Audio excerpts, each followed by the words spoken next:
नमस्कार दोस्तों, हमारी इस वीडियो में आप सभी का स्वागत है। आज हम बात करेंगे भागवत गीता की कथाओं के बारे में। आइए जानते हैं। भागवत गीता एक विशेष पुस्तक है जो हमें यह सिखाती है कि सही और खुशहाल जीवन कैसे जिया जाए। यह पुस्तक भगवान विष्णु के द्वारा दिया गया एक मार्गदर्शन है जिसमें सिखाया गया है कि सही काम कैसे करें, बहादुर कैसे बने और मुश्किल समय में शांत कैसे रहें। श्री कृष्ण ने ये बातें अर्जुन को एक महत्वपूर्ण युद्ध के दौरान सिखाई थी और ये बातें हमारे लिए भी मददगार हैं। तो चलिए इस शानदार कहानी को पढ़ते हैं और जानते हैं कि गीता इतनी विशेष क्यों है। हजारों साल पहले हस्तिनापुर में दो भाई रहते थे जिनके नाम पांडु और धृतराष्ट्र थे। धृतराष्ट्र बड़े थे और पांडु छोटे थे। धृतराष्ट्र देख नहीं सकते थे, इसलिए पांडु राजा बने। पांडु के 5 पुत्र थे, युधिष्ठिर, भीम, अर्जुन, नकुल और सहदेव। उन्हें पांडव कहा जाता था। धृतराष्ट्र के 100 पुत्र थे जिन्हें कौरव कहा जाता था। पांडु बहुत बीमार रहते थे और एक राजा की जिम्मेदारियां नहीं निभा पा रहे थे, इसलिए धृतराष्ट्र नए राजा बने। भले ही वह देख नहीं सकते थे, कई सालों तक राज करने के बाद धृतराष्ट्र बूढ़े हो गए और हस्तिनापुर के लिए एक नए राजा की जरूरत थी।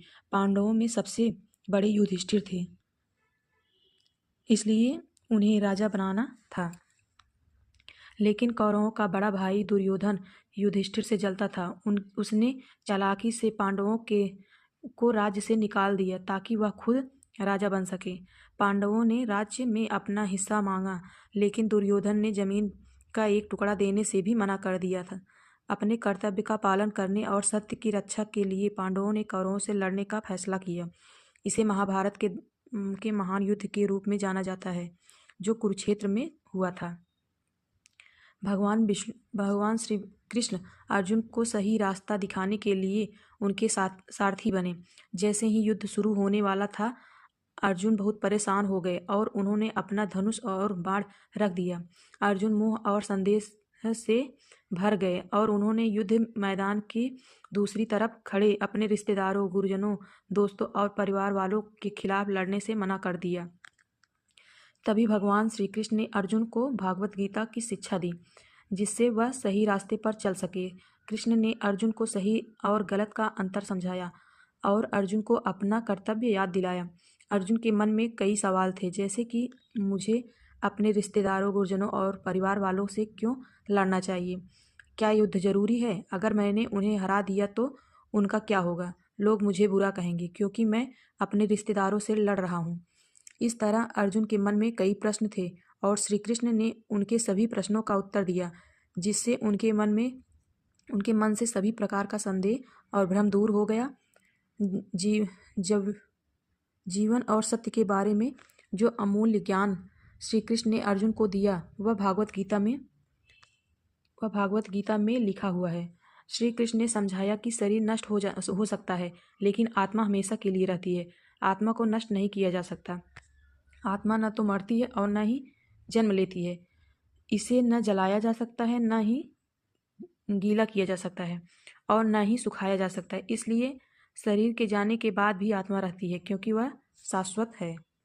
कृष्ण ने अर्जुन को समझाया कि एक योद्धा का कर्तव्य है कि वह धर्म और सत्य की रक्षा के लिए हर तरह की बुराई से युद्ध करे। भगवान श्री कृष्ण ने अर्जुन को निष्काम कर्म का भी ज्ञान दिया और उन्हें समझाया कि वह युद्ध के परिणाम या अपने कर्तव्यों के फल के बारे में चिंता न करे, इसके बजाय सिर्फ अपने कर्तव्य को पूरी निष्ठा से करने पर ध्यान दें। कृष्ण ने सिखाया कि हर किसी को अपने काम को ईमानदारी से करना चाहिए, बिना उसके परिणाम की इच्छा किए। इसी तरह अर्जुन ने कृष्ण से कई प्रश्न पूछे और कृष्ण ने उनके हर प्रश्न का उत्तर दिया। कृष्ण ने उत्तर सुनने के बाद अर्जुन के सभी संदेह दूर हो गए। इसके बाद अर्जुन ने तुरंत अपना धनुष और बाण उठाया और युद्ध के लिए तैयार हो गए। युद्ध में पांडवों को विजय प्राप्त हुई और युधिष्ठिर राजा बने। तो बच्चों, ठीक अर्जुन की तरह हमें भी कभी कभी कुछ चीज़ों को लेकर दुविधा आ सकती है। अपनी दुविधा को दूर करने के लिए हम भागवत गीता पढ़ सकते हैं या अपने शिक्षकों और माता पिता की मदद ले सकते हैं। हमें भी अर्जुन की तरह सवाल पूछने चाहिए ताकि हमारी उलझनें दूर हों और हमें सही मार्गदर्शन मिल सके। वीडियो आप लोगों को अच्छी लगी हो तो लाइक, शेयर, कमेंट जरूर करें। धन्यवाद।